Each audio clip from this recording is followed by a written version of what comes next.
Hi hello guys, ನಮಸ್ಕಾರ. Welcome back to my YouTube channel. So guys, ನಿನ್ನೆ RCB ಫಿನಾಲೆಯಲ್ಲಿ ಗೆಲ್ತು ಗಾಯ್ಸ್, ಚಾಂಪಿಯನ್ಸ್ ಆದೋ. ಸೊ ಎರಡನೇ ಬಾರಿಗೆ ವಿನ್ನರ್ ಆದೋ, ಟ್ರೋಫಿ ವಿನ್ನರು. ಸಿಕ್ಕಾಪಟ್ಟೆ ಖುಷಿ ಆಗ್ತಿದೆ. IPL ಮ್ಯಾಚು 18ನೇ ಸೀಸನಲ್ಲೂ 19ನೇ ಸೀಸನಲ್ಲೂ ಕಪ್ ನಮ್ಮದಾಗಿದೆ. ಸೊ ನಿನ್ನೆ ಮ್ಯಾಚ್ ಅಪ್ಡೇಟ್ ಮಾಡೋಣ ಅಂತ ಇವತ್ತಿನ ವಿಡಿಯೋ ಮಾಡ್ತಾಯಿದ್ದೀನಿ. ಸೊ ನಿನ್ನೆ ಮ್ಯಾಚು ಯಾರ್ಯಾರೆಲ್ಲ ಸ್ಟೇಡಿಯಮ್ಗೆ ಹೋಗಿ ನೋಡಿದ್ರು ಒಂದು ಕಮೆಂಟ್ ಮಾಡಿ ಗೈಸ್. ನೆಕ್ಸ್ಟ್ ಲೆವೆಲ್ ಕ್ರೇಜ್ ಇರುತ್ತೆ, ಮಾತ್ರ ನೆಕ್ಸ್ಟ್ ಲೆವೆಲ್ ಆಗಿರುತ್ತೆ. ಯಾರ್ಯಾರೆಲ್ಲ ಸ್ಟೇಡಿಯಮ್ಗೆ ಹೋಗಿ ನೋಡಿದ್ರು, ಯಾರ್ಯಾರೆಲ್ಲ ಸ್ಕ್ರೀನಿಂಗ್ ಮಾಡಿದ್ರು, ಪ್ರೈವೇಟ್ ಸ್ಕ್ರೀನಿಂಗು, ಅಥವಾ ಯಾರ್ಯಾರೆಲ್ಲ ಯಾವ್ಯಾವ ರೀತಿ ಎಂಜಾಯ್ ಮಾಡಿದ್ರಿ ಅಂತ ಒಂದು ಸ್ವಲ್ಪ ಕಮೆಂಟ್ ಹಾಕಿ. ಸೊ ನಮಗೂ ಒಂದು ಸ್ವಲ್ಪ ಖುಷಿ ಆಗುತ್ತೆ. ಸೊ ನಮ್ಮ ಸಬ್ಸ್ಕ್ರೈಬರ್ಸ್ ಕೂಡ ಹಿಂಗೆ ಎಂಜಾಯ್ ಮಾಡಿದ್ದಾರೆ. ಸೊ ನನ್ನ ವ್ಯೂವರ್ಸ್ ಕೂಡ ಈ ಥರ ಎಂಜಾಯ್ ಮಾಡಿದ್ದಾರೆ ಅಂತಲೂ ಖುಷಿ ಆಗುತ್ತೆ. ಸೊ RCB ಮತ್ತು GTದು ಫಿನಾಲೆ ಇದ್ದಿದ್ದು ನಿನ್ನೆ ನೆಕ್ಸ್ಟ್ ಲೆವೆಲ್ ಮ್ಯಾಚ್ ಅಂತಲೇ ಅನ್ಬೋದು guys. 155 runs guys, 155 runs, 8 wickets, ಅಂದರೆ GT ಅವ್ರದ್ದು, ಗುಜರಾತ್ ಟೈಟನ್ಸು. ನಮ್ಮ RCB ತಂಡದವರು ಆರಾಮಾಗಿ 161 ಸ್ಕೋರ್ ಮಾಡಿ 5 ವಿಕೆಟು ಮತ್ತು 18 ಓವರ್ಗೆ ಮುಗಿಸ್ಬಿಟ್ಟಿದ್ದಾರೆ. ಸೊ RCB ಅವರು 18 ಓವರ್ಗೆ ಮ್ಯಾಚ್ ಮುಗಿಸಿ 12 ಬಾಲಿಂದನೇ ಗೆದ್ದಿದ್ದಾರೆ. 12 ಬಾಲು 5 ವಿಕೆಟಿಂದ ಗೆದ್ದಿದ್ದಾರೆ. So next level guys. ಆದರೆ ಒಂದು ಬೇಜಾರು ಏನಾಯಿತು ಅಂದರೆ 2 ಕ್ಯಾಚ್ ಇದಾಯಿತು. ಅಂದರೆ ಫಸ್ಟು ಗುಜರಾತ್ ಟೈಟನ್ಸ್ ಅವ್ರದ್ದು ನಮ್ಮ ಟೀಮವ್ರು ಕ್ಯಾಚ್ ಹಿಡಿದಾಗ ಫೇರ್ ಕ್ಯಾಚ್ ಅಲ್ಲ ಅಂದ್ಬಿಟ್ಟು ಕ್ಯಾನ್ಸಲ್ ಆಯಿತು. ಬಟ್ ವಿರಾಟ್ ಕೊಹ್ಲಿ ಅವ್ರದ್ದು ಹಂಗೆ ಆಗಿದೆ, ಗಿಲ್ಲಿ ಹಿಡ್ದಿದ್ದು. ಸೊ ಹಂಗೆ ಆಗಿದೆ, ಫೇರ್ ಕ್ಯಾಚ್ ಅಲ್ಲ, ಕಂಪ್ಲೀಟ್ ಕ್ಯಾಚ್ ಆಗಿಲ್ಲ ಅದು ಅಂದ್ಬಿಟ್ಟು ಅವೆರಡು ಕ್ಯಾಚ್ ಮಿಸ್ ಆಯಿತು. ಬಟ್ ಒಂದು ಸ್ವಲ್ಪ ಬೇಜಾರಾಯಿತು. ವಿರಾಟ್ ಕೊಹ್ಲಿದು ಬೇಜಾರಾಗಿಲ್ಲ. ಗುಜರಾತ್ ಟೈಟನ್ಸ್ ಅವ್ರದ್ದು ಬ್ಯಾಟಿಂಗ್ ಆಡಬೇಕಾದಾಗ ಮೀನ್ಸ್ ನಮ್ಮ ಟೀಮವರು ಕ್ಯಾಚ್ ಹಿಡಿದಾಗ ಫೇರ್ ಕ್ಯಾಚ್ ಅಲ್ಲ ಅಂದ್ಬಿಟ್ಟು ಕ್ಯಾನ್ಸಲ್ ಆಗಿದೆ. ಒಂದು ಸ್ವಲ್ಪ ಬೇಜಾರಾಯಿತು. ಯಾಕಂದರೆ ಏರಲ್ಲೇ ಇತ್ತು ಗೈಸ್, ಅವ್ರು ಹಿಡಿದಾಗ ಆಲ್ಮೋಸ್ಟ್ ಏರಲ್ಲೇ ಇತ್ತು. ಅಂದರೆ ಕಂಪ್ಲೀಟ್ ಕ್ಯಾಚ್ ಆಗಿರಲಿಲ್ಲ ಕಂಪ್ಲೀಟಾಗಿ ಅಂದ್ಬಿಟ್ಟು ಆ್ಯಸ್ ಪರ್ ದಿ ರೂಲ್ಸ್ ಅವ್ರು ಮಾಡಿದ್ದಾರೆ. ಅದು ಇದು ಅಂತಲೇ ಏನು ಹೇಳೋಕ್ಕಾಗಲ್ಲ, ಮ್ಯಾಚ್ ಫಿಕ್ಸಿಂಗ್ ಅಂತಲೇ ಹೇಳೋಕ್ಕಾಗಲ್ಲ. ಲೈಕ್ ಒಂಥರ ಚೆನ್ನಾಗಿತ್ತು ಗೈಸ್ ನಿನ್ನೆ ಮ್ಯಾಚು, ನೆಕ್ಸ್ಟ್ ಲೆವೆಲ್ ಆಗಿತ್ತು. ಮತ್ತು ವಿರಾಟ್ ಕೊಹ್ಲಿ ಔಟ್ ಆಗೋದ್ರು ಅಂತ ಅಂದಿದ ತಕ್ಷಣ ನಿಜವಾಗ್ಲೂ ಸಿಕ್ಕಾಪಟ್ಟೆ ಬೇಜಾರಾಯ್ತು ನನಗಂತೂ. ಸೊ ವಿರಾಟ್ ಕೊಹ್ಲಿ ಸ್ಕ್ರೀನಲ್ಲಿ ಇದ್ದಿದ್ರೆ ಚೆನ್ನಾಗಿರೋದು, ಫೀಲ್ಡಲ್ಲಿ ಇದ್ದಿದ್ರೆ, ಬ್ಯಾಟಿಂಗಲ್ಲಿ ಇದ್ದಿದ್ರೆ ಗೆದ್ದಾಗ ಒಂದು ಮೂಮೆಂಟು ನೆಕ್ಸ್ಟ್ ಲೆವೆಲ್ ಆಗಿರೋದು ಅಂತ ಒಂದು ಸಣ್ಣ ಆಸೆ ಇತ್ತು. ಬಟ್ ವಿರಾಟ್ ಕೊಹ್ಲಿ ಸೋತರು ಅಂದಿದ ತಕ್ಷಣ ಬೇಜಾರಾಯಿತು. ಬಟ್ ಆ ಕ್ಯಾಚು ಫೇರ್ ಕ್ಯಾಚ್ ಅಲ್ಲ ಅಂದ್ಬಿಟ್ಟು ಕ್ಯಾನ್ಸಲ್ ಆಗಿ ತಿರ್ಗಾ ಬ್ಯಾಕ್ ಬಂದರು ನೆಕ್ಸ್ಟ್ ಲೆವೆಲ್. ಅವಾಗ ಮಾತ್ರ ಸಿಕ್ಕಾಪಟ್ಟೆ ಖುಷಿಯಾಗೋಯಿತು. ಸೊ ಅಂದರೆ ಅಲ್ಲಿ ಸ್ಟೇಡಿಯಮಲ್ಲಿ ಇದ್ದು ಎಂಜಾಯ್ ಮಾಡಿದವ್ರಿಗಂತೂ ನೆಕ್ಸ್ಟ್ ಲೆವೆಲ್ ಎಕ್ಸ್ಪೀರಿಯೆನ್ಸ್ ಆಗಿರುತ್ತೆ. ಬಟ್ ಮನೇಲಿ ನೋಡಿದವ್ರಿಗೂ ಕೂಡ ಅದು ಒಂಥರ ಪೀಕ್ ಮೂಮೆಂಟ್ ಅಂತಲೇ ಹೇಳ್ಬೋದು. ಶೇಟ್ ವಿರಾಟ್ ಕೊಹ್ಲಿ ಔಟ್ ಆಗೋದ್ರ ಬೇಜಾರಾಗಿರ್ತಾರೆ. ಅದು ಔಟ್ ಅಲ್ಲ, ನಾಟ್ ಔಟ್ ಅಂತ ಅನೌನ್ಸ್ಮೆಂಟ್ ಬಂದಿದ್ದ ತಕ್ಷಣ ನೆಕ್ಸ್ಟ್ ಲೆವೆಲ್ ಖುಷಿಯಾಗಿರ್ತಾರೆ. So guys, next level match ಅಂತಲೇ ಹೇಳ್ಬೋದು ಗೈಸ್. ವಿರಾಟ್ ಕೊಹ್ಲಿ ಅವರು 75 ರನ್ಸ್, 42 ಬಾಲ್ಸ್ಗೆ 75 ರನ್ಸ್ ಕಂಪ್ಲೀಟ್ ಮಾಡಿದ್ದಾರೆ. ಸೊ ಆಲ್ಮೋಸ್ಟ್ ನನಗೆ ಲಾಸ್ಟಲ್ಲಿ ಅಂದರೆ GT ಬ್ಯಾಟಿಂಗ್ ಮುಗಿದಾಗ ಏನು ಅನ್ನಿಸ್ತು ಅಂದರೆ ಆಲ್ಮೋಸ್ಟ್ ನಮ್ಮ ಸೈಡೇ ಬ್ಯಾಟಿಂಗ್, ಒಂದು ಸೈಡೇ ಇದೆ ಮ್ಯಾಚು. ಬಟ್ ಏನು ಅಂದರೆ ಸ್ವಲ್ಪ ಟಾರ್ಗೆಟ್ ಜಾಸ್ತಿ ಆಗಿರಬೇಕಾಗಿತ್ತು. ಒಂಥರ ಫಿನಾಲೆ ಅನ್ನೋ ಕ್ರೇಜ್ ಇನ್ನೂ ನೆಕ್ಸ್ಟ್ ಲೆವೆಲ್ಗೆ, ಅಂದರೆ ಫಿನಾಲೆ ಅನ್ನೋ ಕ್ರೇಜ್ ಇದ್ದೇ ಇರುತ್ತೆ ಗೈಸ್. ಅದು 100 ರನ್ಸ್ ಆದರೂ ಆಗಲಿ, 50 ರನ್ಸ್ ಆದರೂ ಆಗಲಿ ಟಾರ್ಗೆಟು. ಫಿನಾಲೆ ಅನ್ನೋ ಕ್ರೇಜ್ ನೆಕ್ಸ್ಟ್ ಲೆವೆಲಲ್ಲಿ ಇದ್ದೇ ಇರುತ್ತೆ. ಕಪ್ ಗೆಲ್ಲೋದೇ ಒಂದು ಮೂಮೆಂಟು. ಅದ್ರ ಬಗ್ಗೆ ನಾನೇನು ಮಾತಾಡ್ತಾ ಇಲ್ಲ. ಕಪ್ ಗೆದ್ದಿದ್ದು ಸಿಕ್ಕಾಪಟ್ಟೆ ಖುಷಿ ಆಯಿತು. ಬಟ್ ಇನ್ನು ಸ್ವಲ್ಪ ಸ್ಕೋರು ಎಕ್ಸ್ಟೆಂಡ್ ಆಗಿ 200 ಹತ್ತತ್ರ ಹೋಗಿ ಒಂದು ಸ್ವಲ್ಪ ಟಫ್ ಕಾಂಪಿಟೇಷನ್ ಕೊಟ್ಟಿದ್ರೆ ಇನ್ನೂ ನೆಕ್ಸ್ಟ್ ಲೆವೆಲ್ ಆಗಿರೋದು ಮ್ಯಾಚು ಅಂತಲೇ ಹೇಳ್ಬೋದು. ಬಟ್ ಗೈಸ್, ಆಲ್ಮೋಸ್ಟ್ ಏನು ಮಾತಾಡೋಕ್ಕಾಗಲ್ಲ. ಬಟ್ ವಿರಾಟ್ ಕೊಹ್ಲಿ ಅವ್ರದ್ದು ಇನ್ನೊಂದು 100 ರನ್ಸ್ ಆಗಿಬಿಟ್ಟಿದ್ರೆ ಆರೆಂಜ್ ಕ್ಯಾಪ್ ನಮ್ದಾಗೋದು. ಸೊ ಆರೆಂಜ್ ಕ್ಯಾಪ್ ಈಗ ವೈಭವ್ ಸೂರ್ಯವಂಶಿ ಅವ್ರದ್ದಾಗಿದೆ. ಸೊ ಅದರಿಂದ ನನಗೇನು ಬೇಜಾರೇನಿಲ್ಲ ಗೈಸ್. ಯಾಕಂದರೆ ಪಾಪ ಅವರು ತುಂಬ ಕಷ್ಟ ಬಿದ್ದಿದ್ದಾರೆ. ವೈಭವ್ ಸೂರ್ಯವಂಶಿ 776 ರನ್ಸ್ ಇನ್ 16 ಮ್ಯಾಚಸ್ ಅಂದರೆ ನೆಕ್ಸ್ಟ್ ಲೆವೆಲು.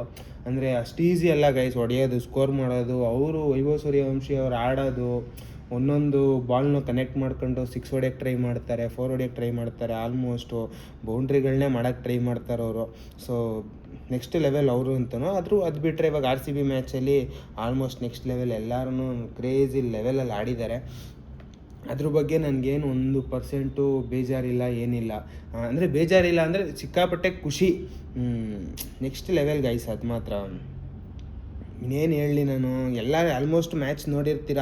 ಆಮೇಲೆ ಇನ್ನೂ ಒಂದೇನು ಅಂದರೆ ವಿನ್ನಿಂಗ್ ಮೂಮೆಂಟ್ನಾಗಲಿ ಅಥವಾ ಯಾವುದಾದ್ರೂ ಹೈಲೈಟ್ಸ್ ಆಗಲಿ ರೆಕಾರ್ಡ್ ಮಾಡಿ ಹಾಕೋಣ ಅಂದರೆ ರೆಕಾರ್ಡಿಂಗ್ ಹಾಕೋಂಗಿಲ್ಲ, ಮ್ಯಾಚ್ದು ಇದು ಮಾಡೋಂಗಿಲ್ಲ, ಕಾಪಿರೈಟ್ಸ್ ಕ್ಲೈಮ್ ಆಗೋಗುತ್ತೆ. ಇದೆಲ್ಲ ಒಂದು ಸ್ವಲ್ಪ ಪ್ರಾಬ್ಲಮ್ ಇರೋದ್ರಿಂದ ಒಂದು ಸ್ವಲ್ಪ ಅಡೆತಡೆ. ಅದರಿಂದ ನಾನು ಏನೂ ಮಿಕ್ಸ್ ಮಾಡಿ ಹಾಕ್ತಾಯಿಲ್ಲ. ಯಾಕೆಂದರೆ ಗೈಸ್ ಇವಾಗ ಮಿಕ್ಸ್ ಮಾಡಿ ಹಾಕೋದು ದೊಡ್ಡ ವಿಷಯ ಅಲ್ಲ, ಅದಕ್ಕೆ ಅಂತಲೇ ಒಂದಷ್ಟು ಟೈಮ್ ಸ್ಪೆಂಡ್ ಮಾಡಿರ್ತೀವಿ, ಅದಕ್ಕೆ ಅಂತಲೇ ಒಂದಷ್ಟು ತಲೆ ನಾವು ಯೋಚನೆ ಮಾಡ್ಕೊಂಡು ತಲೆನೋವು ಬಂದಿರುತ್ತೆ. ಇದೆಲ್ಲ ಸ್ಟ್ರೆಸ್ ಎಲ್ಲ ತಗೊಂಡು ಮಾಡಿ ಬಿಡೋದು ದೊಡ್ಡದಲ್ಲ. ಮಾಡಿ ಬಿಟ್ಟಾದ್ಮೇಲೆ ಅದು ಕಾಪಿರೈಟ್ಸ್ ಕ್ಲೈಮ್ ಆಗುತ್ತೆ. ಕಾಪಿರೈಟ್ಸ್ ಕ್ಲೈಮ್ ಆದಾಗ ಆ ಕ್ಲಿಪ್ಪಿಂಗ್ಸ್ನೇ ತೆಗಿಬೇಕು, ಮೇಜರ್ ಕ್ಲಿಪ್ಪಿಂಗ್ಸ್ನ ತೆಗಿಬೇಕು ಅಂದಾಗ ಸಿಕ್ಕಾಪಟ್ಟೆ ಹರ್ಟ್ ಆಗುತ್ತೆ, ಬೇಜಾರಾಗುತ್ತೆ. ಸೊ ಅಷ್ಟು ಈಸಿ ಅಲ್ಲ ಗೈಸ್. ಇವಾಗ ಯಾವುದಾದ್ರೂ ಒಂದು ಮೂಮೆಂಟ್ ಕ್ಯಾಪ್ಚರ್ ಮಾಡ್ಕೋಬೇಕು ಅಂದರೆ ಅದು ಸಪ್ರೇಟ್ ಕ್ಲಿಪ್ಪಿಂಗ್ ಸಿಕ್ಕಿದ್ರೆ ಓಕೆ, ಸಪ್ರೇಟ್ ಕ್ಲಿಪ್ಪಿಂಗ್ ಸಿಕ್ಕಿಲ್ಲ ಅಂದರೆ ಸ್ಕ್ರೀನ್ ರೆಕಾರ್ಡಿಂಗ್ ಮಾಡ್ಕೋಬೇಕು. ಸ್ಕ್ರೀನ್ ರೆಕಾರ್ಡಿಂಗ್ ಮಾಡಿ ಅದಕ್ಕೆ ವಾಯ್ಸ್ ಕ್ಲಾರಿಟಿ ಕೊಟ್ಟು ಅದಾದಮೇಲೆ ಕಟ್ ಮಾಡಿ, ಶಾರ್ಪ್ ಕಟ್ ಮಾಡಿ, ಅಲ್ಲಿಗೆ ಯಾವ ಮೂಮೆಂಟಿಗೆ ಎಲ್ಲಿಗೆ ಬರಬೇಕು, ಈ ಕ್ಲಿಪ್ಪಿಗೆ ಬರಬೇಕು, ಈ ಕ್ಲಿಪ್ಪಲ್ಲಿ ಹಾಕಿ ಅಲ್ಲೊಂದು ಸ್ವಲ್ಪ ಶಾರ್ಪ್ ಕಟ್ಟು, ಅಲ್ಲೊಂದು ಸ್ವಲ್ಪ ಎಲ್ಲ ಒಂದು ಸ್ವಲ್ಪ ಆ್ಯನಿಮೇಷನ್ ಅದು ಇದು ಮೂವ್ಮೆಂಟ್ ಎಲ್ಲ ಮಾಡಿ ಕೊನೆಗೆ ಒಂದು ಸತಿ ಏನಾಗುತ್ತೆ, ಓಕೆ ಇದು ಕಾಪಿರೈಟ್ಸ್ ಕ್ಲೈಮ್ ಆಗಿದೆ, ಈ ಕ್ಲಿಪ್ಪಿಂಗ್ನೇ ಕಿತ್ತಾಕಬೇಕು ಅಂತಂತಾರೆ. ಸೊ ಕ್ಲಿಪ್ಪಿಂಗ್ ಕಿತ್ತಾಕಿದಾಗ ಅದು ಹೋಯಿತು, ಅದ್ರ ಮಜಾನೇ ಇರಲ್ಲ. ಮಜಾ ಇರಲ್ಲ ಅನ್ನೋದಕ್ಕಿಂತ ನಮ್ಮ ಮಾಡಿದ ಹಾರ್ಡ್ ವರ್ಕ್ ಎಲ್ಲ ನೀರಲ್ಲಿ ಹೋಮ ಮಾಡ್ದಂಗೆ ಆಗ್ಬಿಡುತ್ತೆ ಗೈಸ್. ಅದೊಂದು ಸಿಕ್ಕಾಪಟ್ಟೆ ಬೇಜಾರು ಯೂಟ್ಯೂಬಲ್ಲಿ. ಸೊ ಅವ್ರದ್ದು ತಪ್ಪು ಅಂತಲೇ ಹೇಳೋಕ್ಕಾಗಲ್ಲ. ಯಾಕೆ ಅಂದರೆ ಇವಾಗ ಸ್ಟಾರ್ ಸ್ಪೋರ್ಟ್ಸ್ ಅವರು ಅಷ್ಟು ಕೋಟ್ಯಾಂತರ ರೂಪಾಯಿ ಇನ್ವೆಸ್ಟ್ ಮಾಡಿ ಲೈವಿಂಗ್ ಸ್ಟ್ರೀಮಿಂಗ್ ಮಾಡ್ತಾ ಇರ್ತಾರೆ, ಹೈಲೈಟ್ಸ್ ಆಗ್ತಾ ಇರ್ತಾರೆ. ಸೊ ಅಂಥದ್ದೆಲ್ಲ ಮಾಡಬೇಕಾದಾಗ ಅವರ ಒಂದು ಚಾನಲ್ನ ಬಿಟ್ಟು ನಾವು ಯೂಟ್ಯೂಬಲ್ಲಿ ಅಪ್ಲೋಡ್ ಮಾಡಿದ ತಕ್ಷಣ ಎಲ್ಲ ಯೂಟ್ಯೂಬಲ್ಲಿ ನೋಡಿದ್ರೆ ಅವ್ರಿಗೆ ವ್ಯೂಸ್ ಕಡಿಮೆ ಆಗುತ್ತೆ, ಅವ್ರಿಗೆ ವ್ಯೂವರ್ಸ್ ಕಡಿಮೆ ಆಯ್ತಾರೆ. ಸೊ ಹಂಗಾಗಿ ಒಂದು ಸ್ವಲ್ಪ ಎಲ್ಲ ಇದು ಮಾಡಿದ್ದಾರೆ. ಆಮೇಲೆ ಇನ್ನೂ ಒಂದು ಏನಾಗ್ಬಿಡುತ್ತೆ ಅಂದರೆ ಸಿಂಪಲಾಗಿ ಒಂದು ಹೇಳ್ತೀನಿ, ಯಾರ್ಯಾರ ಸ್ಟೇಡಿಯಮ್ಗೆ ಹೋಗಿರ್ತಾರೆ, ಯೂಟ್ಯೂಬಲ್ಲಿ ಏನಾರು ಇನ್ ಕೇಸ್ ಪರ್ಮಿಷನ್ ಕೊಟ್ಬಿಟ್ರೆ ನೀವು ಸ್ಪೋರ್ಟ್ಸ್ನ ಲೈವ್ ಮಾಡ್ಬೋದು ಅಥವಾ ಸ್ಪೋರ್ಟ್ಸ್ನ ವೀಡಿಯೋ ಮಾಡಿ ರೆಕಾರ್ಡ್ ಮಾಡಿಬಿಡ್ಬೋದು ಅಂತ. ಸೊ ಲೈವಿಗೂ ಅವ್ರಿಗೂ ಕಂಟ್ರೋಲ್ ಸಿಗೋಲ್ಲ, ಲೈವು ಕೂಡ ಮಾಡ್ಬೋದು ಅಂತ ಆಗೋಗುತ್ತೆ. ಸೊ ಅಲ್ಲಿ ಹೋದವರೆಲ್ಲ ಪ್ರತಿಯೊಬ್ಬರೂ ಲೈವ್ ಸ್ಟ್ರೀಮಿಂಗ್ ಮಾಡ್ಕೊಂಡು ಕುತ್ಕೊಬಿಡ್ತಾರೆ. ಲೈವ್ ಸ್ಟ್ರೀಮಿಂಗ್ ಅಂದರೆ ಲೈವ್ ಆನ್ ಮಾಡ್ಕೊಂಡು ಎಲ್ಲ ಕ್ಲೀನಾಗಿ ಇದು ತೋರಿಸ್ಕೊಂಡು, ಆಮೇಲೆ ಇನ್ನೂ ಒಂದು ಏನಾಗುತ್ತೆ, ಅಲ್ಲಿ ಕೋಟ್ಯಾಂತರ ಜನ, ಲಕ್ಷಾಂತರ ಜನ ನೋಡ್ತಾ ಇರ್ತಾರೆ. ಅದಾದಮೇಲೆ ಏನು ಅವ್ರಿಗೆ ಕಡಿಮೆ ಆಗ್ತಾರೆ ಜನ, ನೋಡೋವ್ರ ವ್ಯೂವರ್ಸು ಕಡಿಮೆ ಆಗ್ತಾರೆ. ಆಮೇಲೆ ಇನ್ನೂ ಒಂದು ಏನಾಗುತ್ತೆ, ಈ ಥರ ಎಲ್ಲ ಲೈವ್ ಸ್ಟ್ರೀಮಿಂಗ್ ಬಿಟ್ಟಂಗೆ ಆಗೋದ್ರೆ ಆವಾಗ ಪ್ರಾಬ್ಲಮ್ಮು ಗೈಸ್. ಇವಾಗ ಅಲ್ಲಿ ಕೆಲಸ ಮಾಡೋರು, ಅಲ್ಲಿ ಕ್ಯಾಮ್ರಾಮ್ಯಾನು, ಅಲ್ಲಿ ಎಡಿಟರು, ಆಮೇಲೆ ಎಡಿಟಿಂಗು ಅಷ್ಟು ಈಸಿ ಅಲ್ಲ. ಯಾಕಂದರೆ ಲೈವ್ ಸ್ಟ್ರೀಮಿಂಗ್ ಮಾಡಬೇಕಾದಾಗ ಎಡಿಟರ್ ಕಣ್ಣು 10 ಕಣ್ಣು ಇರಬೇಕು. ಒಬ್ಬೊಬ್ರಿಗೆ 10 ಕಣ್ಣು ಅಂದರೆ 10 ಜನ ಇದ್ರೆ ಆಗೋಯ್ತಲ್ಲ, ಒಂದು ಕಣ್ಣಿದ್ರೆ ಸಾಕು, 5 ಜನ ಇದ್ರೆ ಆಗೋಯ್ತಲ್ಲ ಅಂತಲ್ಲ, ಒಬ್ಬೊಬ್ರಿಗೆ 10 ಕಣ್ಣು ಇರಬೇಕು. ಏನು ಸ್ಟ್ರೀಮಿಂಗ್ ಆಗ್ತಿದೆ, ಏನಾಗ್ತಿದೆ, ಸ್ಕೋರ್ ಏನು ತೋರಿಸ್ತಿದೆ, ಕರೆಕ್ಟಾಗಿ ತೋರಿಸ್ತಿದೆಯೋ ಇಲ್ವೋ, ಏನು ಯಾವ ಥರ ಈ ಥರ ಎಲ್ಲ ಅಲ್ಲಿ ಟೀಮ್ ವರ್ಕ್ ಹೊಸಿ ಜನ ಇರ್ತಾರೆ, ಅವ್ರ ಹೊಟ್ಟೆ ಮೇಲೆಲ್ಲ ಹೊಡೆದಂಗಿರುತ್ತೆ. ಆಮೇಲೆ ನಾವು ಇಲ್ಲಿ ಕೂತ್ಕೊಂಡು ಮ್ಯಾಚ್ ನೋಡೋದು ಒಂಥರ ಗೈಸ್. ಇವಾಗ ಕೂತ್ಕೊಂಡು ಮ್ಯಾಚ್ ನೋಡ್ತೀವಿ, ಎಂಜಾಯ್ ಮಾಡ್ತೀವಿ, ಸೆಲೆಬ್ರೇಟ್ ಮಾಡ್ತೀವಿ, ಓಕೆ ಫೈನ್ ಅಂತ ಬಿಡ್ತೀವಿ. ಬಟ್ ಇದೇ ಒಂದು ಸ್ವಲ್ಪ ಎಕ್ಸ್ಟ್ರೀಮ್ ಲೆವೆಲಾಗಿ ಅವ್ರು ಯೋಚನೆ ಮಾಡಿ, ಸಾವಿರಾರು ಜನ ಕೆಲಸ ಮಾಡ್ತಾ ಇರ್ತಾರೆ ಅಲ್ಲಿ, ಅವ್ರ ಹೊಟ್ಟೆಪಾಡು ಎಲ್ಲರ ಮೇಲೆ ಒಟ್ಟಕ್ಕೆಲ್ಲ ಹಾಕ್ದಂಗೆ ಆಗುತ್ತೆ. ಅದಕ್ಕೋಸ್ಕರ ಯೂಟ್ಯೂಬರು ಅದನ್ನ ಇನ್ನೂ ಬಿಟ್ಟಿಲ್ಲ. ಫೀಚರ್ನೆಲ್ಲ ಗೈಸ್ ಅದು ಬಿಡೋದಿಲ್ಲ, ಅದೇನು ಫೀಚರು ಅಲ್ಲ, ಅದು ಆ್ಯಕ್ಚುಲಿ ನನ್ನ ಪ್ರಕಾರ ಅದು ತಪ್ಪು. ಇವಾಗ ಯಾರ್ಯಾರೆಲ್ಲ ಮೂವೀಸ್ನೂ ಕೂಡ ಬಿಡ್ತಾರೋ ಅದನ್ನೂ ಕೂಡ ಬ್ಯಾನ್ ಮಾಡಿ ಎಸಿಬೇಕು. ಆಮೇಲೆ ಕಾಪಿರೈಟ್ಸ್ ಕ್ಲೈಮ್ ಮಾಡ್ತಾರೆ, ಅದೆಲ್ಲ ಅಷ್ಟು ಈಸಿ ಇಲ್ಲ. ಕಾಪಿರೈಟ್ಸ್ ಕ್ಲೈಮ್ ಮಾಡಿ ಅದನ್ನು ಕೂಡ ಇದು ಮಾಡ್ತಾರೆ. ಇವಾಗ ಏನು ಮಾಡ್ತಿದ್ದಾರೆ ಅಂದರೆ ಬಾಯಲ್ಲೇ ಹೇಳೋ ಥರ ಮಾಡ್ಬಿಡ್ತಿದ್ದಾರೆ. ಸುಮ್ಮನೆ ಈ ಸ್ಟೋರಿ 15 ನಿಮಿಷಕ್ಕೆ ನಿಮ್ಗೆ ಫುಲ್ ಸ್ಟೋರಿ ಹೇಳ್ತೀನಿ ಅಂದ್ಬಿಟ್ಟು 15 ನಿಮಿಷದಲ್ಲಿ ಫುಲ್ ಸ್ಟೋರಿ ಹೇಳ್ಬಿಡ್ತಾರೆ. 5 ನಿಮಿಷದಲ್ಲಿ ಫುಲ್ ಸ್ಟೋರಿ ಹೇಳ್ತಾರೆ ಗೈಸ್, ನೀವು ನಂಬಲ್ಲ. 5 ರಿಂದ 10 ನಿಮಿಷದಲ್ಲಿ ಫುಲ್ ಸ್ಟೋರಿ ಹೇಳ್ಬಿಡ್ತಾರೆ. 2 ಅವರ್ ಮೂವಿನ ಫುಲ್ ಸ್ಟೋರಿ ಕೂತ್ಕೊಂಡು ಹೇಳ್ಬಿಟ್ಟಾಗ ಅವ್ರ ಪಾಪ ಅಷ್ಟು ಜನ ವರ್ಕರ್ಸು ಎಲ್ಲ ಕಷ್ಟ ಬಿದ್ದು ಬಿಹೈಂಡ್ ಅಂದರೆ ಸ್ಕ್ರೀನ್ ಬ್ಯಾಕ್ ಸೈಡ್ ಕೂತ್ಕೊಂಡು ಎಷ್ಟು ಜನ ವರ್ಕ್ ಮಾಡಿರ್ತಾರೆ, ಸ್ಕ್ರೀನಲ್ಲಿ ಎಷ್ಟು ಜನ ವರ್ಕ್ ಮಾಡಿರ್ತಾರೆ, ಎಲ್ಲರ ಹೊಟ್ಟೆ ಮೇಲೂ ಒಂದೇ ಏಟಕ್ಕೆ ಎಲ್ಲ ಹಾಕ್ಬಿಡ್ತಾರೆ. ಸೊ ನನಗೆ ಅಂಥವ್ರು ಕಂಡ್ರೆ ಒಂದು ಸ್ವಲ್ಪ ಬೇಜಾರು. ಅವ್ರದ್ದು ಯೂಟ್ಯೂಬ್ ಚಾನಲ್ ಅವ್ರು ಹೊಟ್ಟೆ ತುಂಬಿಸ್ಕೊಳ್ಳೋಕ್ಕೋಸ್ಕರ ಸಾವಿರಾರು ಜನದ ಹೊಟ್ಟೆ ಹೊಡಿಬೇಕು ಅಂದರೆ ಗೈಸ್ ತಪ್ಪು. ಯಾಕೆ ಅಂದರೆ ಅದು ಇರಲಿ, ಓಕೆ ನಾನೇನೋ ಮಾಡಬೇಕು, ನಾನೇನೋ ಬೆಳಿಬೇಕು, ಯೂನಿಕಾಗಿ ಏನಾರು ಮಾಡಬೇಕು, ತಲೆ ಗೈಸ್ ಇದು ನಂದು ತಲೆ, ನಮ್ಮದು ಹ್ಯೂಮನ್ ಬೀಯಿಂಗ್ಸ್ದು ತಲೆ, ಅದು ಉಪಯೋಗಿಸಿದ್ರೆ ನಾನಾ ಥರ ಐಡಿಯಾಸ್ ಬರುತ್ತೆ. ಅದು ಬಿಟ್ಬಿಟ್ಟು ಇನ್ನೊಬ್ರು ಹೊಟ್ಟೆ ಮೇಲೆ ಹೊಡೆಯೋದೆಲ್ಲ ಮಾಡಬಾರ್ದು. ಅದು ನನಗೆ ನಿಜವಾಗ್ಲೂ ಬೇಜಾರಾಗುತ್ತೆ. ಅಂತ ಚಾನಲ್ ನೋಡಿದಾಗ ನನಗೇನೆ ಸಿಕ್ಕಾಪಟ್ಟೆ ಬೇಜಾರಾಗುತ್ತೆ. ಯಾಕೆ ಅಂದರೆ 2 ಅವರ್ ಮೂವಿ ಮಾಡೋಕ್ಕೆ ಗೈಸ್ 1 ವರ್ಷ 2 ವರ್ಷ 3 ವರ್ಷ ಕಷ್ಟ ಬಿದ್ದಿರ್ತಾರೆ, ಎಷ್ಟೆಲ್ಲ ಒದ್ದಾಡಿರ್ತಾರೆ, ನಿದ್ದೆಗೆಟ್ಟಿರ್ತಾರೆ, ಹಾರ್ಡ್ ವರ್ಕ್ ಮಾಡಿರ್ತಾರೆ. ಅದನ್ನು ನಾವು ಹೋಗಿ ಥಿಯೇಟ್ರಲ್ಲಿ ನೋಡ್ಕೊಂಬಿಟ್ಟು 5 ನಿಮಿಷದಲ್ಲಿ ಹೇಳೋದು, ಅಥವಾ OTT ಬಿಟ್ಮೇಲೆ OTTಲಿ ನೋಡ್ಕೊಬಂದ್ಬಿಟ್ಟು 5 ನಿಮಿಷದಲ್ಲಿ ಹೇಳೋದು, ಇದೆಲ್ಲ ಏನು ಗೈಸ್? ಅವ್ರದ್ದು ಇವಾಗ ಯೂಟ್ಯೂಬಿಂದ ಏನು ಕೋಟಿ ದುಡ್ಡಾಗುತ್ತಾ ಏನು? ಆ ಒಂದು ವೀಡಿಯೋದಿಂದ 1,000ನೋ 2,000ನೋ 3,000ನೋ ಬರ್ಬೋದು. ಅದಕ್ಕೋಸ್ಕರ ಅಷ್ಟು ಜನರು ಹೊಟ್ಟೆ ಮೇಲೆ ಹೊಡೆದು ಬಿಡ್ತಾರೆ ಅವರು ಸಿಂಪಲ್ಲಾಗಿ. ಬೇಜಾರು. ನಾನು ಯಾವುದೇ ಚಾನಲ್ನ ಕೂಡ ಹೈಲೈಟ್ ಮಾಡಿ ಹೇಳಲ್ಲ.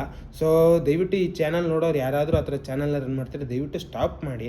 ನಿಮ್ಮದೇ ಆದ ಯೂನಿಕ್ನೆಸ್ನ, ನಿಮ್ಮದೇ ಆದ ಒಂದು ಐಡಿಯಾಸ್ನ ತಲೆ ಉಪಯೋಗಿಸಿ ಮಾಡಿ ಇದು ಮಾಡಿ. ಆಮೇಲೆ ನೀವು ಹೇಳ್ಬೋದು, ನೀನೇನು ಗುರು ಬೈತೀಯ, ನೀನು ನೋಡಿದ್ರೆ ಪ್ರತಿ ಶುಕ್ರವಾರ ಬರ್ತದೆ ನೀನೇ ವೀಡಿಯೋ ಬಿಡ್ತೀಯ ಮೂವಿ ಬಗ್ಗೆ. ಗಾಯ್ಸ್, ನನ್ನ ವೀಡಿಯೋಸ್ನ ನೋಡಿ, ನಾನು ಯಾವುದೂ ಫುಲ್ ಕಂಪ್ಲೀಟ್ ಸ್ಟೋರಿ ಹೇಳಿಲ್ಲ, ಹೈಲೈಟಾಗಿ ಒಂದು 4 ಲೈನ್ ಹೇಳ್ಬಿಟ್ಟು ಅದಾದಮೇಲೆ ಈ ಥರ ಏನಾರು ಮೋಟಿವೇಟೇ ಮಾಡಿರೋದು ನನ್ನ ಜಾಸ್ತಿ. ಸೊ ಸಿಂಪಲಾಗಿ ಹೇಳ್ತೀನಿ, ನನ್ನ ಯೂಟ್ಯೂಬ್ ಚಾನಲಲ್ಲಿ ಆ ಥರ videos full complete movie story ಹೇಳ್ಬಿಡ್ತೀನಿ, ರಿವೀಲ್ ಮಾಡಿಬಿಡ್ತೀನಿ. ಅವ್ನು ಯಾಕೆ ಅವ್ನಿಗೆ ಹೊಡೆದ, ಅವ್ನಿಗೆ ಯಾಕೆ ಇವಳು ಯಾಕೆ ಇವ್ನಿಗೆ ಹೊಡೆದ್ಲು, ಲಾಸ್ಟ್ ಕ್ಲೈಮ್ಯಾಕ್ಸ್ ಏನಾಗುತ್ತೆ, ಇವ್ರನ್ನ ಸಾಯಿಸಿದ್ರೆ ಇದು ಮುಗ್ದೋಯ್ತು ಸ್ಟೋರಿ. ಈ ಥರ ಎಲ್ಲ ನಾನು ಫುಲ್ಲು ಕ್ಲೈಮ್ಯಾಕ್ಸ್ವರೆಗೂ ಇಡೀ ಸ್ಟೋರಿನ ಕಂಪ್ಲೀಟ್ ಸ್ಟೋರಿನ ನಾನು ಎಲ್ಲೂ ರಿವೀಲ್ ಮಾಡಿಲ್ಲ, ಮಾಡೋದು ಇಲ್ಲ. ಬೇಕಾದ್ರೆ ಚೆಕ್ ಮಾಡ್ಕೊಳ್ಳಿ, ಹೋಗಿ ನಾನು ಕಂಪ್ಲೀಟ್ ಯೂಟ್ಯೂಬ್ ಚಾನಲ್ನ ಚೆಕ್ ಮಾಡ್ಕೊಳ್ಳಿ. ಎಲ್ಲಾದರೂ ಸಿಕ್ಬಿಟ್ರೆ ನೀವು ಹೇಳ್ದಂಗೆ ಕೇಳ್ತೀನಿ ನಾನು. ಆಮೇಲೆ ನನ್ನ ವೀಡಿಯೋಸು ಪ್ರತಿದಿನ ಅಪ್ಲೋಡ್ ಆಗೋದ್ರಿಂದ ನೀವು ಲೆಕ್ಕ ಹಾಕಿ ಡೇಟಿಂದ January 1st ನನ್ನ ವೀಡಿಯೋ ಅಪ್ಲೋಡ್ ಆಗಿರೋದು. ಆಮೇಲೆ January 1st ನನ್ನ ಯೂಟ್ಯೂಬ್ ಚಾನಲ್ ಓಪನ್ ಆಗಿರೋದು. ಸೊ January 1st ನೀವು ನೋಡ್ಕೊ ಬನ್ನಿ. ಆಲ್ಮೋಸ್ಟ್ 151 ವೀಡಿಯೋ ಇದು.